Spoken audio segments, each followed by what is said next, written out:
Bonjour et bienvenue dans Entreprendre avec équilibre, le podcast qui t'aide à créer ta vie d'entrepreneur en pensant à ton bien-être. Pris dans nos projets pro et le rythme palpitant de la vie d'entrepreneur, parfois on s'oublie. Alors comment trouver un équilibre entre le pro et le perso?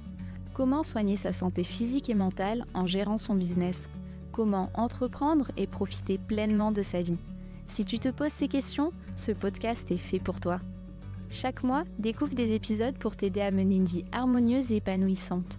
Une vie qui te permet de concilier à la fois le pro et le perso.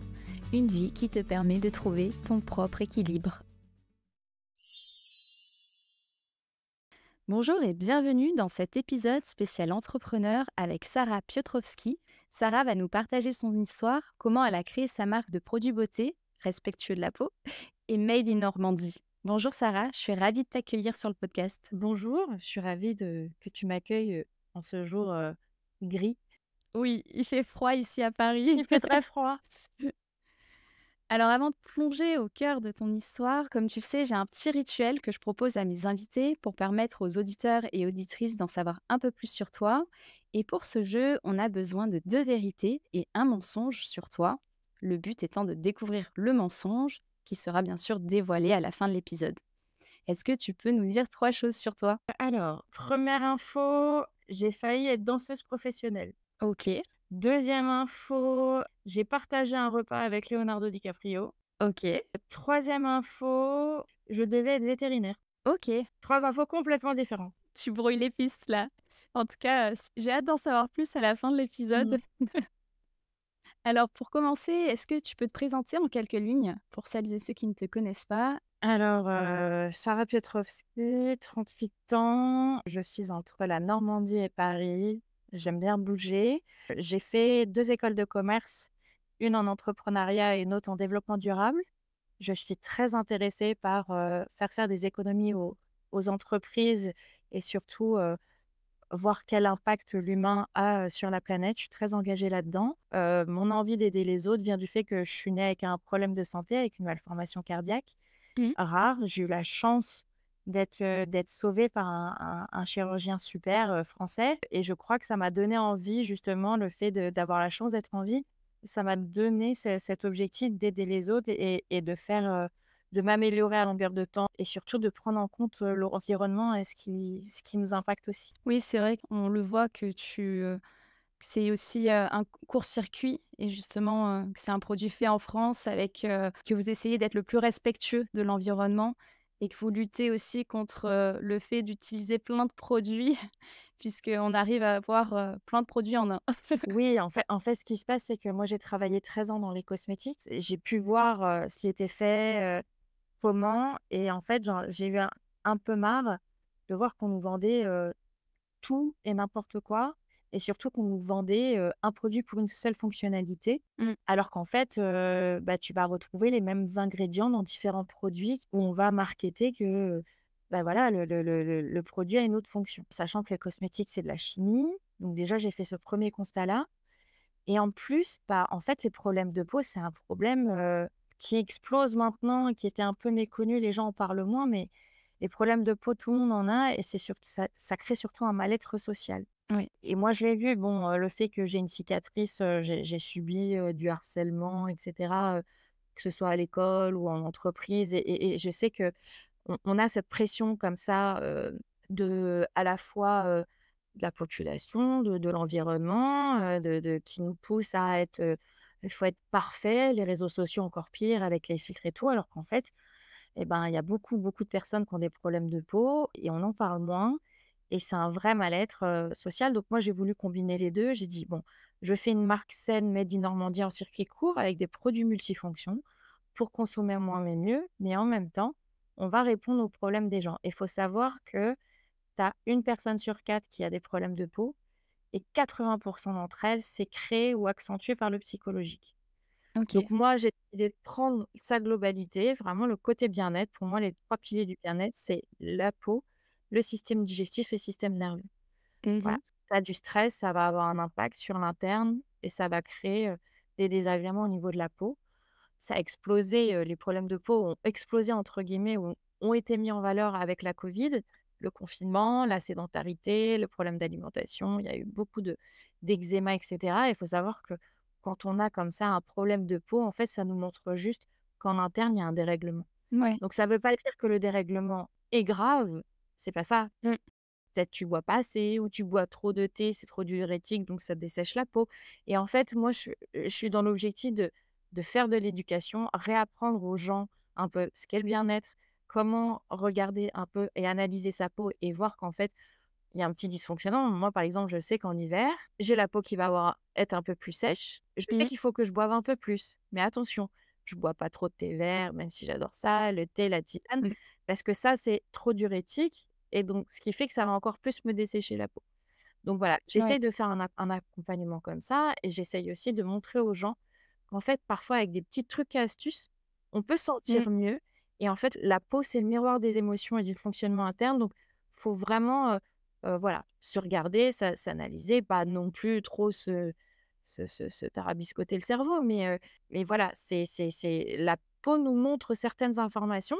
Il faut savoir les analyser. Suivant les saisons, on n'a pas les mêmes besoins aussi, suivant les périodes de stress, les périodes de fatigue, et cetera. Donc voilà, je fais tout un accompagnement comme ça pour que les gens se sentent mieux. Oui, c'est vrai que souvent on a tendance à prendre, un problème ou une problématique que d'un point de vue, sans prendre en compte la globalité de l'individu Mmh. et le fait que, notre corps c'est toute une machine en fait, Oui, qui a tout est différents lié. besoins pour fonctionner, Voilà, ouais. tout est lié. Moi, mon père, en tant que pharmacien, il répétait tout le temps à ses clients, que c'est des clients pour les pharmaciens, c'est pas des patients. Il répétait tout le temps, «J'ai beau vous soigner en externe, si en interne vous réglez pas votre problème, ça reviendra toujours». Effectivement, c'est le cas, en fait. Et tu as évoqué 80. Est-ce que ça c'est une étude scientifique qui a donné ces chiffres ou d'où est-ce que sort ce pourcentage? Parce que c'est quand même énorme. C'est ce qui ressort par certaines études qu'on peut voir, sur internet. Après, l'étude du psychologique liée aux problèmes de peau, c'est pas trop mis en lumière. On met souvent en valeur, l'intestin et le deuxième cerveau, par exemple. Mmh, Mais si on ouais. parle à des naturopathes, à certains médecins qui sont un peu plus ouverts sur ces pratiques-là, ils vont clairement dire que, oui, alors, par exemple, bah, il y en a, ça va être dû aux hormones parce qu'elles sont pas équilibrées, ou assez bien équilibrées. D'autres, bah, voilà, ils vont avoir des éruptions. Ça m'a fait rire la dernière fois parce que j'ai vu dans une série, c'est marrant, hein, parce que dans cette série, il parlait du fait qu'à cause d'un gros stress, la personne s'est mise à faire des plaques d'eczéma. OK. Et en fait, je trouvais ça bien, en fait, qu'ils en parlent, Mmh. même si c'est une fiction, parce qu'en fait, c'est la vérité. Le stress est tellement inflammatoire qu'en fait, il va créer des désagréments et la seule manière de ressortir, ça va être par la peau. Et donc, il y a de plus en plus de médecins qui vont parler des émotions, du système digestif, dire que c'est notre deuxième cerveau et que ça peut avoir un impact. Mais quand on regarde bien, il y a une étude qui est sortie, il y a des années, qui disait qu'il y a beaucoup de personnes qui ont été traitées pour un trouble, on va dire, dépressif. Et en Mmh. fait, ils avaient juste un dérèglement de flore intestinale. Mmh. Et en fait, petit à petit, ça arrive, on commence à plus en parler. Il va y avoir de plus en plus d'études après, c'est en train d'être démocratisé ce genre de problèmes qui sont identifiés. Mais oui, oui, en général, bah, tu sais, quand quand tu as un problème de peau, surtout si c'est sur le visage et que c'est visible, ça Mmh. casse les gens parce que il y a quand même, le culte de la perfection maintenant. Et donc, quand tu vas te présenter à un job, quand tu vas rencontrer tes Ouais. amis, ils vont remarquer qu'il y a une différence ou que tu as des problèmes de peau, ils vont pas forcément. Donc tu as le regard des autres, donc en même temps, tu stresses parce que tu as le regard des autres et le jugement, et en même temps, le stress va te créer et t'inflammer aussi ce genre de problème de peau. Et en fait, c'est un cercle vicieux. Donc, Mmh mh. moi, c'est ce que je dis, je leur dis aux clients d'arrêter de stresser. C'est un peu compliqué, mais il faut savoir que quand tu as des problèmes de peau, si tu dors pas et que tu es stressé, bah, la régénération cellulaire qui se fait la nuit se fait mal. Mmh. Et donc en fait, c'est pour ça aussi qu'il y a des désagréments. Donc c'est tout un cheminement qu'on essaye d'amener comme ça. Il y a de plus en plus de médias aussi qui commencent à en parler. Donc ça va se démocratiser, mais les études scientifiques, pour l'instant, c'est pas assez poussé, je trouve. Oui, c'est vrai qu'on en entend de plus en plus parler, même sur les réseaux sociaux. Certaines influenceuses qui lève le tabou et qui se montre aussi sans maquillage, avec des boutons ou une peau qui n'est pas parfaitement lisse, Bien sûr, ce qui est le cas pour personne, j'ai envie de c'est dire. clair. Et heureusement qu'on en arrive là parce que c'est vrai que on peut vite complexer que de voir autour de soi que des gens parfaits. Ah mais clair, Mmh. mais quand tu vois tous les filtres, quand tu vois l'intelligence artificielle et il y a des reportages maintenant qui montrent que certaines personnes vont chez des chirurgiens esthétiques en disant: «Je veux ressembler à ça» et en fait, le Mmh. sac qu'ils montrent ou la photo, c'est un filtre de l'intelligence artificielle ou autre donc on voit qu'il y a une pression du paraître, du physique et moi, j'ai une cliente qui m'a dit un jour: «Grâce à vous, je ressors de chez moi», parce qu'elle avait tellement de problèmes de peau qu'elle ne sortait plus de chez elle, tellement ça Oui, la complexait et rien que pour ça, ça veut tout dire et en même temps, j'ai tout gagné. Voilà. J'en oui. ai une autre qui m'a dit: «Bah, grâce à vous, je me remaquille. Avant, je me maquillais plus». Parce qu'elle souffrait tellement de sa peau, elle avait tellement de problèmes. Donc voilà, on fait tout un système d'accompagnement et c'est vrai qu'on commence à en parler de plus en plus. On commence aussi à se montrer plus au naturel. Moi, tu vois, là, je suis Mmh. pas maquillée, je m'en fiche. Parce qu'il faut aussi faire une détox de la peau. Il y a eu le culte de se maquiller, de se mettre beaucoup de fond de teint et cetera, qui bouche les pores de la peau et puis finalement, là, on revient au naturel. Mais en fait, c'est des tendances. Il faut savoir que le secteur des cosmétiques et ben, ça a été influencé par la mode et tu verras qu'il y a Mmh. des tendances. Il y a eu tendance au liquide, après au solide, après il y a certains ingrédients mis en tendance, il y a le CBD qui s'est monté. Enfin et en fait, ces matières-là ou ces ingrédients-là ont toujours existé, mais il y a une espèce de tendance. Alors moi, je fais hors tendance, moi je veux que tout le monde aille bien. La question que Voilà, j'allais te non, poser. moi je fais pas de tendance, moi je on a des besoins basiques et ben, je veux faire en sorte que les gens aient ces besoins-là, qu'ils se sentent bien et voilà, avec des trucs et astuces, parfois tout simples. Ouais, tu simplifies en fait au maximum. Oui, parce qu'il faut savoir quand même, les cosmétiques, c'est de la chimie, c'est comme les compléments alimentaires ou les médicaments. Il y a des produits qui vont fonctionner avec certaines personnes, d'autres, on n'est pas tous égaux, hein, il y en a, ça va pas fonctionner. Mais c'est surtout que si, par exemple, tu mets un produit de ma marque, tu mets un produit d'une autre marque par la suite, il faut savoir que le produit va pas forcément être totalement aspiré par la peau, donc va être en Mmh. contact avec le second produit et donc ça va créer des interactions chimiques parce qu'il y aura peut-être un conservateur quelque part que moi j'aurais pas, enfin et qui va altérer, tu vois? Moi, j'ai une cliente un jour qui m'a appelée et qui m'a dit: «Oh là là, le produit fonctionne pas». Je lui dis: «Attendez, expliquez-moi». En fait, il fonctionnait pas aussi bien qu'elle voulait et en fait, elle se mettait en amont un produit qui lui desséchait la peau Mmh. et qui, au contact de ma pommade, faisait des désagréments et donc en fait, à partir du moment où elle a arrêté ce produit-là, elle a vu l'efficacité, elle se sentait mieux mais faut pas oublier que les cosmétiques, c'est de la chimie et on nous vend Mmh. comme si on pouvait tout se mettre sur la tête, sur le visage, sur le corps mais il y a une devise, en cosmétique qui dit: «Tu te mets sur la peau ce que tu pourrais ingérer» OK. et quand tu regardes certaines compositions, crois-moi, tu as pas envie de les ingérer. Donc Ouais, c'est ce que j'allais dire. donc voilà, c'est normalement, c'est ça, c'est tu te mets sur la peau ce que tu pourrais manger, ce que tu pourrais ingérer. Mmh. Donc c'est pour ça qu'il faut faire attention à ce qu'on se met sur la peau. Ouais, il y a des applications aussi qui existent pour scanner les QR codes et voir les compositions avec des codes couleurs Alors et il y a tu penses quoi de ça, toi? alors moi, je trouve que ces comparaisons peuvent être bonnes si c'est des scientifiques et des chimistes qui sont derrière. C'est-à-dire que on peut te donner la composition d'un produit et te dire si tel ingrédient ou tel ingrédient peut être toxique ou pas toxique. Mais en fait, ce qu'ils ne mettent pas en valeur, c'est le pourcentage dans la formule. Mmh. Alors effectivement, si tu mets 50 d'huile d'essentiel dans ton produit, c'est très toxique, c'est très négatif, faut pas. Si il y a des produits qui sont comme ça, mais moi, par exemple, je vois ma pommade, c'est microdosé, ça a des effets très spécifiques. Mon père l'a vendu pendant plus de 30 ans dans sa pharmacie. Il n'y a jamais eu aucun problème. Justement, ça a été très efficace. Mais cet ingrédient-là est mal noté Mmh. parce qu'en fait, ils analysent pas la composition dans sa globalité. Et il faut faire attention. Composition ne veut pas dire efficacité. C'est-à-dire que les gens pensent qu'en scannant un produit, ça va leur dire, c'est efficace ou pas efficace. Il y a des personnes qui ne tolèrent absolument pas le bio. Moi, je travaille aussi avec une chimiste, j'ai fait une conférence avec une chimiste, ce qui est vraiment spécialisée en cosmétique. Elle te dira que le bio, elle ne le tolère pas sur sa peau. Mmh. C'est que du naturel et on va te prôner: «Il faut du bio, il faut du bio». Mais attention, le bio, il y a des nouveaux conservateurs. Ces nouveaux conservateurs sont pas forcément accepté par la peau ou par certaines personnes. Donc le bio ne veut pas dire forcément bon pour tout le monde. Ouais. Et ça, en fait, c'est la communication. C'est-à-dire que les médias, les réseaux, tout le monde se dit spécialiste, des cosmétiques et se veut maintenant spécialiste de quelque chose et ce qui fait qu'il y a des mauvaises informations qui sont véhiculées et ça a fait du mal à des marques. Donc ça peut être intéressant pour orienter effectivement le client, mais en revanche, il faut faire ça en toute transparence, faut en honnêteté et pas surfer sur un business en se disant: «On va noter les produits» et puis il y a un peu de lobby derrière. C'est-à-dire, il y a des marques qui vont être mises en avant, on va dire alors que c'est du marque blanche. Alors, marque blanche différence entre la marque blanche et marque standard, c'est marque blanche, en fait, cette formule, tu vas la retrouver dans plein d'autres produits, en fait. C'est comme si tu achetais juste la marque et Mmh. c'est comme ça que fonctionne, l'industrie cosmétique. Soit tu as tes propres produits, donc tes propres Ouais. formules, nous, c'est le cas, soit c'est des marques blanches.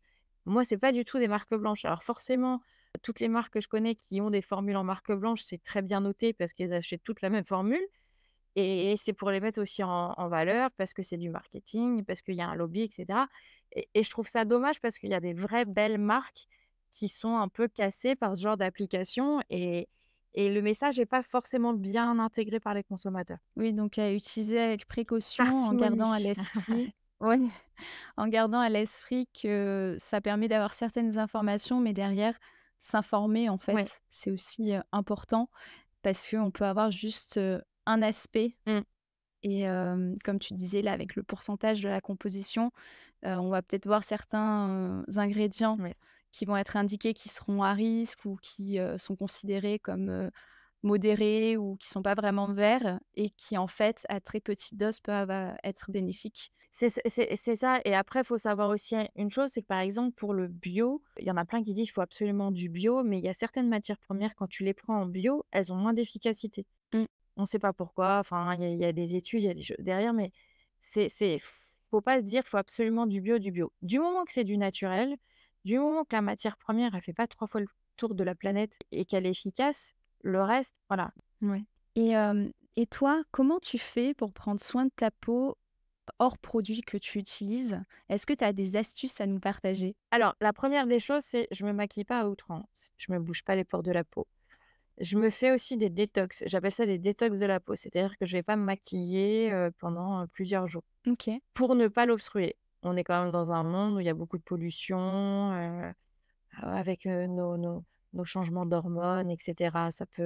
La peau est vraiment parfois dans des états pas possibles. Donc moi, je fais vraiment la routine, du minimalisme.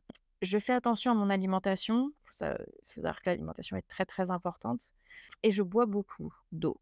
L'eau, Mmh. c'est la meilleure des plus loin hydratations, pas Mmh. déshydratation, pour que la peau se sente bien et apporter un maximum aussi, il faut voilà, manger des légumes, manger des fruits pour amener toutes les vitamines et tu as certains compléments alimentaires qui peuvent aussi combler les carences. Mais en général, moi, je fais vraiment du minimalisme et je m'écoute. Mmh. Voilà, je m'écoute et parfois, tu es pas obligé de te mettre 36 000 produits sur le visage ou la peau. Moi, j'ai un savon qui me fait, visage, corps, cheveux, tout quoi Mmh. et j'ai pas de problème de peau.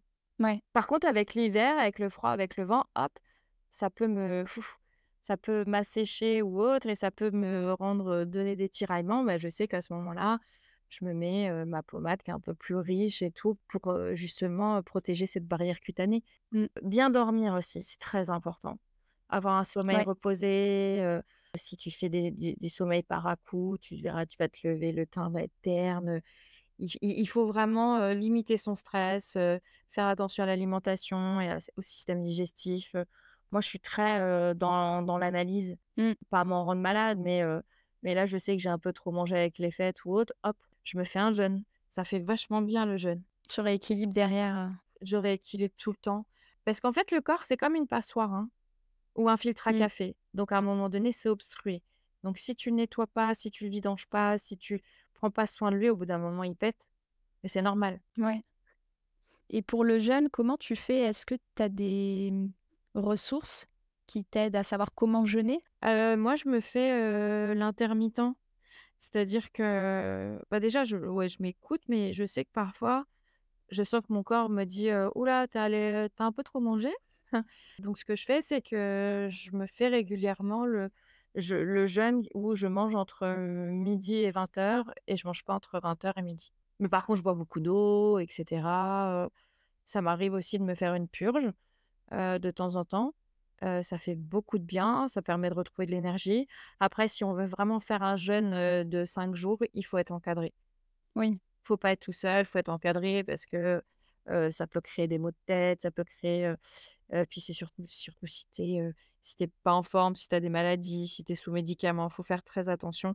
Donc moi, je conseille mmh, vraiment si on veut se faire un vrai jeûne de 5 jours, c'est vraiment dans une structure. Mais sinon on peut, et puis, on nous a toujours dit, il faut manger le matin, le midi, le soir. Parfois, tu te lèves le matin, tu as pas faim mmh. et normalement, ton corps est censé te dire si tu as faim, c'est que tu as besoin de et en fait, on a oublié cette habitude-là et moi, ce que je fais, c'est que j'aime retrouver cette sensation où je me dis: «Ah, j'ai faim» et je vais apprécier de Ouais, manger, en fait. mmh. C'est tout bête, mais et ce qui fait que parfois, le fait de pas manger le matin et ben, je suis très contente de manger à midi et je mange correctement et ça me rassasie et le cerveau est content aussi. Ouais, je comprends, je fais comme toi aussi, ça m'arrive de faire du jeûne intermittent en ne mangeant pas le matin et effectivement, cette sensation de faim, de la retrouver, ça fait plaisir. Oui, parce qu'en fait, en fait, on l'avait totalement occulté. Sinon tu Tu oublies, ouais. oublies, c'est vrai que quand on est petit, c'est, manger le matin, manger à midi, faire un 4 heures, manger le soir et en fait, manger le soir, faut manger léger, sinon au niveau de la digestion et de l'endormissement, c'est un peu compliqué.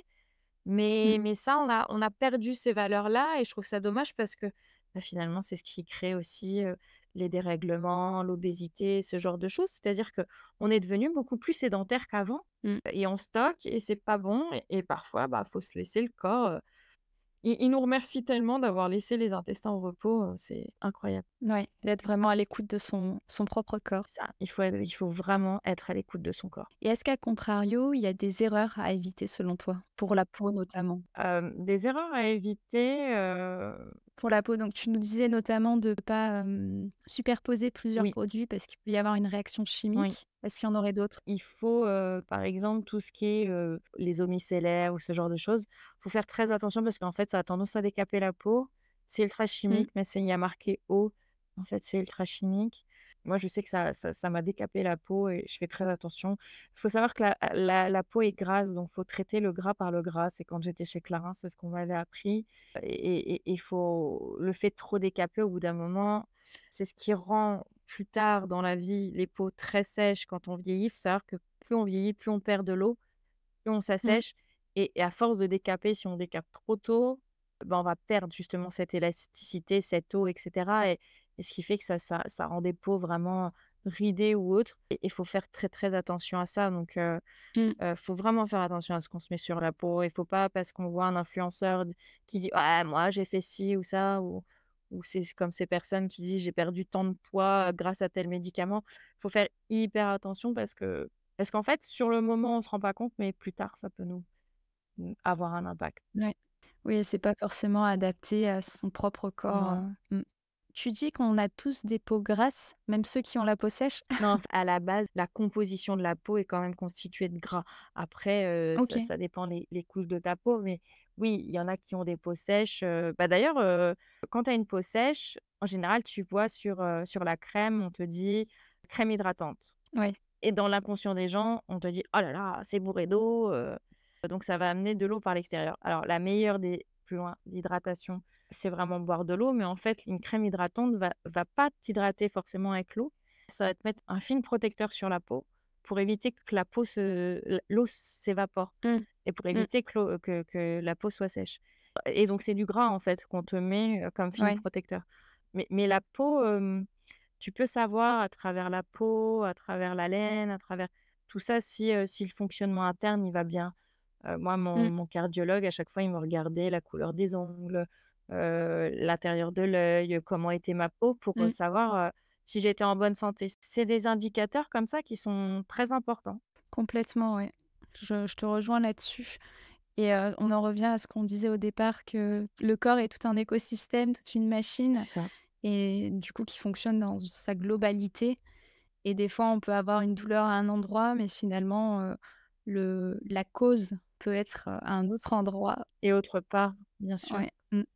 Est-ce que tu as d'autres astuces que tu aimerais partager pour prendre soin de toi, qui sont pas forcément liées à la peau? Alors, grâce à mon métier, je me rends compte que beaucoup de personnes sont stressées. C'est hallucinant, moi, le nombre de personnes qui sont dans des états psychologiques un peu problématiques. Je pense qu'il y a un vrai travail à faire sur le stress. Mmh. Et moi, je conseille aux gens d'essayer. Alors, chacun peut trouver sa manière d'évacuer le stress. Il y a le sport, il peut y avoir de la méditation, du bien-être. Moi, j'essaie de temps en temps des nouvelles pratiques de soins Ouais. pour voir aussi si ça me fait du bien. Et j'en ai essayé récemment et c'est vrai que je trouve que ça fait beaucoup de bien. Et en fait, notre corps évolue, notre psychologique aussi évolue à travers les années, ce qui fait que parfois, il va falloir qu'on s'adapte. Mmh. Tu peux un jour faire une grosse séance de sport et ben ça va vraiment t'épuiser et c'est la bonne fatigue physique, mais psychologiquement, c'est pas pour ça que ça t'a vidé la tête. Donc Ouais. c'est vrai que le stress, on l'emmagasine, il faut vraiment l'évacuer, mais il faut l'évacuer physiquement et aussi mentalement. Et je pense que beaucoup de personnes devraient trouver leurs petits trucs et astuces pour se sentir mieux parce qu'en fait, finalement, le stress a un énorme impact après sur la vie sociale, sur, le fonctionnement du corps et tout. Et moi, c'est vraiment, voilà, j'ai vu un kinésiologue, j'aime bien faire des soins, énergétiques. Moi, ça m'aide Mmh. beaucoup, je fais, un peu de méditation de temps en temps, je me mets dans ma bulle, j'apprends aussi à respirer. La respiration est tellement importante à l'heure actuelle Mmh. pour le bien-être ou sinon je fais des grosses, grosses séances de sport, je fais du vélo, pour vraiment me décharger et au lieu que ça pète, il faut vraiment s'écouter et voir en amont et se dire: «Ouh là, je sens que j'ai un côté un petit peu fragilisé, je vais faire en sorte de Mmh. rebooster un peu la machine». Oui, pour résumer, c'est d'être vraiment à l'écoute de son C'est corps ça. et toi, dès que tu sens que ton corps a un besoin un peu différent, tu testes de nouvelles Mmh. choses, tu prends le temps de l'écouter pour essayer de voir, comment y remédier. C'est très important parce que moi j'ai failli faire un burn-out. Mmh. J'étais à 2 doigts de faire un burn-out et j'ai vu dans quel état j'étais et je me suis dit: «Plus jamais». Et parfois on peut aller dans une spirale et ça peut être très, Mmh. très, destructeur et faut qu'on en apprenne tous les jours sur nous. C'est pas une Mmh. science infuse, c'est pas une science acquise. Mmh. Ouais, il y a pas de solution miracle. Non, il y a pas de solution. Il peut y avoir des solutions, mais ta solution miracle sera peut-être pas la même pour toi que pour les autres Oui. et il faut apprendre à s'écouter, à s'aimer, à s'apprivoiser Mmh. et c'est surtout quand tu es entrepreneur aussi. Parce que tu Mmh. passes par des phases où un jour ça va être bien, un autre jour tu vas avoir envie de pleurer, quoi. Ouais, ouais, Donc c'est un peu le monde de l'entrepreneuriat, c'est quand même les montagnes russes. exactement. Faut aimer les sensations fortes. Oui, accessoirement, faut être bien accroché à son siège. Mais écoute, je te remercie pour toutes ces astuces. On arrive à la fin de l'épisode. Je te propose qu'on repasse au petit jeu des 2 vérités et du mensonge. Mmh. Donc tu nous as dit que tu aurais dû être danseuse, Oui, que tu avais, déjeuné avec Leonardo ouais, DiCaprio et que tu devais être vétérinaire aussi. oui, Alors, je vais essayer de découvrir quand même. Je pense que tu devais être vétérinaire, que ça, c'est une vérité. c'est une vérité. J'aurais dû être Yes. vétérinaire. Quand tu dis: «Tu aurais dû», c'est par rapport aux études que tu as faites? J'ai fait Ou des études pour être vétérinaire de base ouais. et j'ai toujours rêvé, en fait, de m'occuper des animaux dès mon plus jeune âge. C'était: «Je vais être véto, je vais être véto, je vais être véto». Et en fait, j'ai eu un accident de parcours, qui fait que j'ai pas pu faire, ce que je voulais. Donc Mmh. j'ai essayé par une autre voie et ça m'a pas du tout convenu et finalement, c'est pas plus mal parce que je suis hypersensible et la souffrance animale, quand je vois que mon chien est malade, ça me rend Ouais. malade. Donc à la base, j'aurais dû être vétérinaire, mais cet accident de parcours m'a permis d'entreprendre, m'a permis de voir autre chose mais je suis toujours aussi proche des animaux. Mais à la base, oui, j'étais vouée à un avenir de vétérinaire et dans l'armée. Dans l'armée. OK, Mmh mh. intéressant. Mmh mh mh. Mais effectivement, je comprends aussi ce que tu dis, que parfois les choses ne se passent pas comme prévu, mais finalement c'est pour le mieux. Ouais, c'est pour le mieux. Alors du coup, il reste 2 choses. Oui. Est-ce que tu aurais déjeuné avec Leonardo DiCaprio? Est-ce que j'ai déjeuné avec Leonardo DiCaprio? Je pense pas, mais Est-ce que je l'aurais rencontré déjà? rencontrer peut-être, je dirais. Après déjeuner avec, Non, ça me non, semble en plus fait, lourd. c'est le mensonge. Leonardo DiCaprio est ma plus grosse déception. Non, je rigole, mais en fait, moi, pour financer mes études, j'ai été serveuse. J'ai été serveuse Ouais. dans différents établissements. Ça a été, dans des gros, gros établissements et en général, il y avait des personnalités, des grosses personnalités que j'ai servies. J'ai plein d'anecdotes et moi, vu que je suis une personne lambda et je considère les gens comme des personnes lambda, que tu sois connu ou pas connu, je m'en contrecarre. J'en ai rien à faire et donc j'en ai servi et effectivement, j'ai servi Leonardo DiCaprio. Donc je n'ai pas déjeuné avec lui, j'ai servi Leonardo DiCaprio, il était avec, 6-7 poulettes, mannequins magnifiques. Tu n'avais pas le droit de le regarder, de lui parler. Bon, c'était un peu compliqué, pour servir quelqu'un, il était avec Ah sa oui. Gavroche. Ah ouais, c'était hyper, on nous avait briefé, parlé au téléphone portable, on nous avait tout confisqué, on a vu entrer le garde du corps, un Français, pas mal, il était pas mal d'ailleurs. Qui après, je l'ai vu dans Secret Story ou une émission, comme ça, c'était assez drôle. Lui, il est arrivé, avec ses copines, un autre gars, bon, je l'ai pas trouvé très aimable. Après, je me dis: «Ils sont tellement sollicités», voilà, ça peut Mmh. être comme ça et on avait le droit à rien et le seul truc qui m'a un peu, gênée, c'est qu'il a commencé à se mettre à partir et ni merci, ni rien, ni au revoir et donc je me suis Mmh. tournée vers lui et je lui ai dit: «Merci, au revoir» et là, il m'a dit: «Merci, au revoir». Parce que, je sais pas, je trouve c'est pas parce que tu es à un niveau, peut-être, international que tu dois pas remercier quand, des gens ont été à ton service. Ouais. Alors oui, on avait interdiction de le regarder, de lui parler et cetera parce qu'il voulait peut-être être tranquille, mais je pense que la politesse, elle peut être un peu partout quand même. Oui, ouais. C'est pour ça que ça a été ma plus grosse déception, sur une célébrité.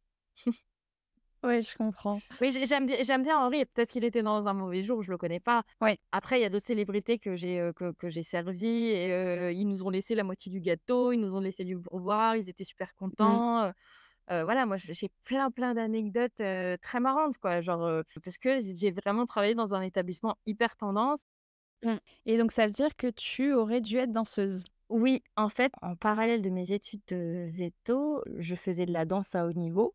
Mmh. Et un choix s'est présenté, de faire de la danse, professionnellement parlant, Ouais. à côté de mes études de vétérinaire et quand, finalement j'ai abandonné, les études de vétérinaire, il restait la danse, et mon père m'a dit: «Alors on fait quoi?» Je dis: «Bah» parce que j'avais un niveau, semi-professionnel et je lui ai dit: «Écoute, je suis petite, j'ai une cicatrice sur le torse parce qu'il y a des tendances par génération. Tu as des, danseurs qui vont être aux tailles, Mmh. des chanteurs, des humoristes et cetera. Il y en a, Ouais. ils vont être plus grands et tout. J'ai dit: «Écoute, je suis petite, j'ai, une cicatrice sur le torse. Clairement, en plus, je viens de Normandie, je connais personne à Paris. Bon, bah, clairement, ça va être compliqué pour moi. Donc, bah, ça aussi, hop, je le zappe». J'ai tout zappé et puis j'ai fait une école de commerce. Et est-ce que tu continues la danse aujourd'hui? J'ai arrêté la danse, pendant un petit moment parce que j'ai eu Mmh. des petits soucis et j'ai repris petit à petit et maintenant, je danse, faut savoir que la danse, ça permet, d'obtenir un bien-être dans son corps et dans son esprit qui est assez important et les gens ne s'en rendent pas compte, mais en fait, il faut bouger Mmh. et danser, c'est pas forcément, danser magnifiquement, le classique ou autre.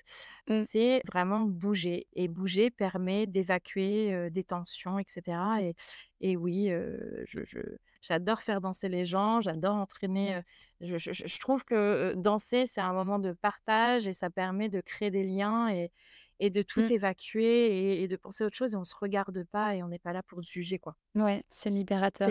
C'est très libérateur donc je danse souvent toute seule chez moi, tout en Yes, tu es de cette travaillant. Je team. suis de cette team, je chante, je danse, mais pas que. C'est-à-dire que je suis du style à s'il y a une, musique, c'est déjà arrivé que j'aille à Carrefour avec mon père en Normandie, qu'il me voit danser dans les rayons. Il se marre, mais voilà, je danse et cetera et en général, c'est bien apprécié et je m'en fous un peu du regard des autres, donc si ça plaît pas aux gens, c'est pas bien grave. Oui, c'est pour toi. Mmh. Voilà. Mais écoute, avant de se quitter, je vais avoir une toute dernière question pour toi. Est-ce que tu peux nous donner le meilleur moyen pour te contacter? Et je mettrai le lien dans la description de l'épisode. LinkedIn, adresse mail, et tous les réseaux sociaux. Ouais. Le meilleur moyen, c'est lequel? S'il y en a un à choisir. LinkedIn, OK, ouais, LinkedIn, ouais. ça marche. Mais écoute, merci encore beaucoup pour tout ce partage et toutes les astuces que tu nous as partagées. Je suis sûre que ça va servir à bon nombre de personnes parce que c'est vrai que la peau et les problématiques de peau, ça nous concerne tous. Bah, merci à toi, j'étais très contente de faire cet épisode avec toi. Merci Sarah. Merci pour ton écoute. Si cet épisode t'a plu, je te laisse le partager autour de toi pour le faire découvrir aux autres et lui mettre 5 étoiles. Prends soin de toi et à bientôt.